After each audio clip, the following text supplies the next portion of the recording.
ಎಲ್ಲರಿಗೂ ನಮಸ್ಕಾರ ಸ್ನೇಹಿತರೆ. ಇಡೀ ರಾಜ್ಯದ ಎಲ್ಲ ಗ್ರಾಮೀಣ ಜನತೆಗೆ ರಾಜ್ಯದ ಉಪಮುಖ್ಯಮಂತ್ರಿಗಳಾದ ಡಾಕ್ಟರ್ ಜಿ ಪರಮೇಶ್ವರ್ ಭರ್ಜರಿ ಬಂಪರ್ ಗಿಫ್ಟ್.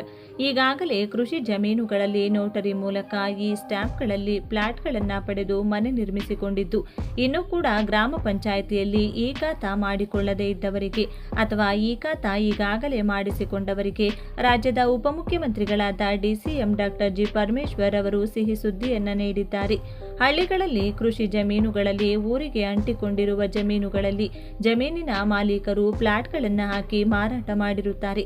ಆದರೆ ಅದು ಇನ್ನೂ ಕೂಡ ಕೃಷಿ ಜಮೀನಾಗಿ ತೋರಿಸುತ್ತಿರುತ್ತದೆ. ಅಂತಹ ಪ್ರದೇಶದಲ್ಲಿ ಮನೆ ಕಟ್ಟಿಕೊಂಡವರಿಗೆ ಅಥವಾ ಹೊಸದಾಗಿ ಖರೀದಿ ಮಾಡಿದವರಿಗೆ ಗ್ರಾಮ ಪಂಚಾಯಿತಿ ವ್ಯಾಪ್ತಿಯಡಿಯಲ್ಲಿ ಕೆಲವೊಬ್ಬರು ತಾತ್ಕಾಲಿಕ ಮ್ಯೂಟೇಷನ್ ಮಾಡಿಕೊಂಡಿದ್ದು ಅಥವಾ ಈ ಖಾತಾ ಮಾಡಿಸಿಕೊಂಡಿದ್ದು ಅಥವಾ ಯಾವುದೇ ಈ ಖಾತಾ ಆಗಲಿ ಅಥವಾ ಮ್ಯೂಟೇಷನ್ ಆಗಲಿ ಮಾಡಿಕೊಳ್ಳದೇ ಇರುವವರೇ ರಾಜ್ಯದ ಉಪಮುಖ್ಯಮಂತ್ರಿಗಳು ಈಗ ಸಿಹಿ ಸುದ್ದಿಯನ್ನ ನೀಡಿದ್ದಾರೆ. ಹಾಗೂ ರಾಜ್ಯದಲ್ಲಿ ಕಂದಾಯ ಗ್ರಾಮಕ್ಕೆ ಮುಂದಾಗಿದ್ದು ರಾಜ್ಯದ ಎಲ್ಲ ಗ್ರಾಮೀಣ ಜನತೆಗೆ ಸಿಹಿ ಸುದ್ದಿಯನ್ನ ನೀಡಲಾಗಿದೆ.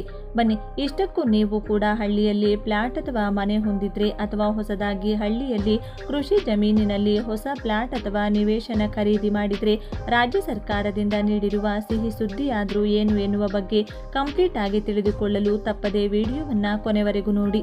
ಪ್ರಸಕ್ತ ಚಾಲ್ತಿಯಲ್ಲಿರುವ ಸರ್ವೆ ಸಂದರ್ಭದಲ್ಲಿ ಎಲ್ಲ ಕೃಷಿ ಜಮೀನನ್ನು ಅಳತೆ ಮಾಡಿ ಉಳಿದ ಜನವಸತಿ ಪ್ರದೇಶಗಳನ್ನು ಗ್ರಾಮ ನಕಾಶೆಗಳಲ್ಲಿ ಗ್ರಾಮ ಠಾಣಗಳೆಂದು ಗುರುತಿಸಲಾಗಿರುತ್ತದೆ ಎಂದು ಉಪಮುಖ್ಯಮಂತ್ರಿ ಹಾಗೂ ಕಂದಾಯ ಸಚಿವರಾದ ಡಾಕ್ಟರ್ ಜಿ ಪರಮೇಶ್ವರ್ ತಿಳಿಸಿದ್ದಾರೆ.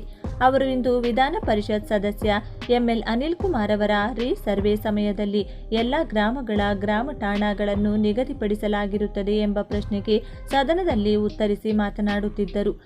ಸರ್ವೆಯ ನಂತರದಲ್ಲಿ ಬೆಳೆದಿರುವ ಗ್ರಾಮ ಠಾಣಗಳನ್ನು ಸರ್ಕಾರವು ದಾಖಲೆ ರಹಿತ ಜನವಸತಿಗಳನ್ನು ಕಂದಾಯ ಗ್ರಾಮ ಅಥವಾ ಗ್ರಾಮದ ಭಾಗವಾಗಿ ಪರಿವರ್ತಿಸಿ ಅಲ್ಲಿಯ ನಿವಾಸಿಗಳಿಗೆ ವಾಸದ ಹಕ್ಕು ದಾಖಲೆಗಳನ್ನು ನೀಡುವ ಕುರಿತು 2019ರಲ್ಲಿ ಕರ್ನಾಟಕ ಭೂ ಸುಧಾರಣಾ ಕಾಯ್ದೆ 1961ರ ಕಲಂ 38A ಅನ್ವಯ 2E ಅಧಿಸೂಚನೆಯನ್ನ ಜಿಲ್ಲಾಧಿಕಾರಿಗಳು ಕೆಲವು ಷರತ್ತುಗಳನ್ನು ವಿಧಿಸಿ ಜನವಸತಿ ಪ್ರದೇಶವನ್ನ ಗ್ರಾಮ ಠಾಣವಾಗಿ ಪರಿಗಣಿಸಿ ಅದನ್ನು ಕಂದಾಯ ಗ್ರಾಮ ಅಥವಾ ಗ್ರಾಮದ ಭಾಗ ಅಥವಾ ಬಡಾವಣೆಯಾಗಿ ಅಧಿಸೂಚಿಸಲು ಪ್ರಸ್ತಾವ ಸಲ್ಲಿಸುವಂತೆ ಸೂಚಿಸಲಾಗಿದೆ.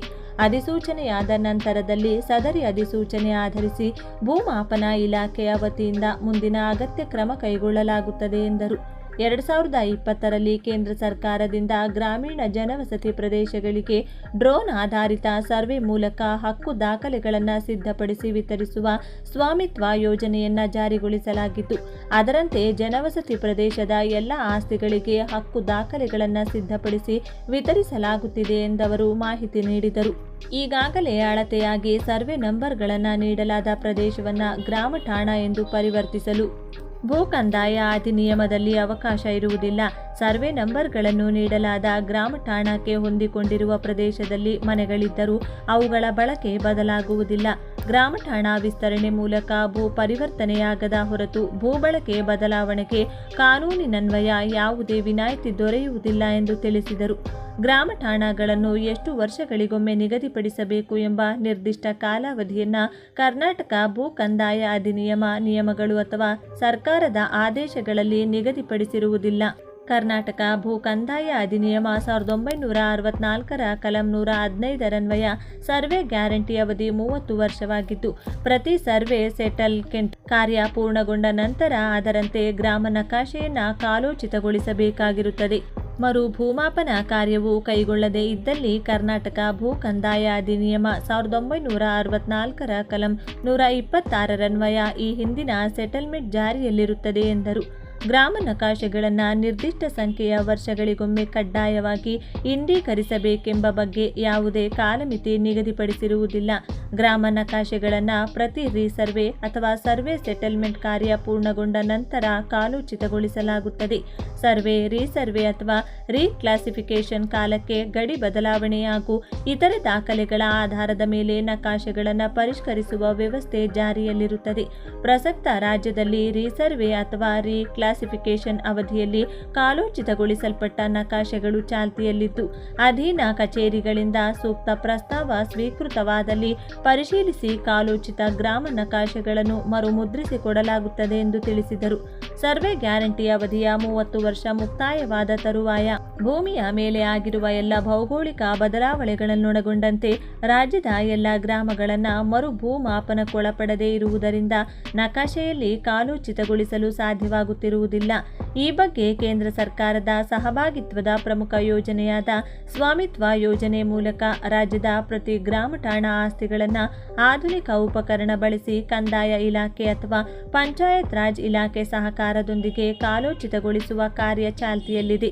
ಹಂತ ಹಂತವಾಗಿ ಎಲ್ಲ ಗ್ರಾಮ ಠಾಣಾ ಆಸ್ತಿಗಳ ಸರ್ವೆ ಅಥವಾ ಕಾಲೋಚಿತಗೊಳಿಸುವ ಕಾರ್ಯ ಕೈಗೊಳ್ಳಲಾಗುತ್ತದೆ.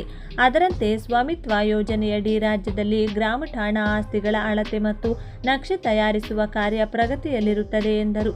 ಗ್ರಾಮ ನಕಾಶೆಗಳ ಮುದ್ರಣ ಪ್ರತಿಗಳನ್ನು ಭೂ ದಾಖಲೆಗಳ ಸಹಾಯಕ ನಿರ್ದೇಶಕರ ಕಚೇರಿಯಲ್ಲಿ ಕೋರಿಕೆ ಮೇರೆಗೆ ಸಾರ್ವಜನಿಕರಿಗೆ ವಿತರಿಸಲಾಗುತ್ತಿದ್ದು 5 ಪ್ರತಿಗಳಿಗಿಂತ ಕಮ್ಮಿ ಆದಂತಹ ಗ್ರಾಮದ ಗ್ರಾಮ ನಕಾಶೆಯಲ್ಲಿನ ಎಲ್ಲ ಬದಲಾವಣೆಗಳನ್ನು ಇಂಡೀಕರಿಸಿ ಕಚ್ಚಾ ನಕಾಶೆ ತಯಾರಿಸಿ ಮರು ಮುದ್ರಣಕ್ಕಾಗಿ ಸಲ್ಲಿಸುವ ವ್ಯವಸ್ಥೆ ಜಾರಿಯಲ್ಲಿದೆ ಎಂದು ಕಂದಾಯ ಸಚಿವರು ಮಾಹಿತಿಯನ್ನು ನೀಡಿದರು.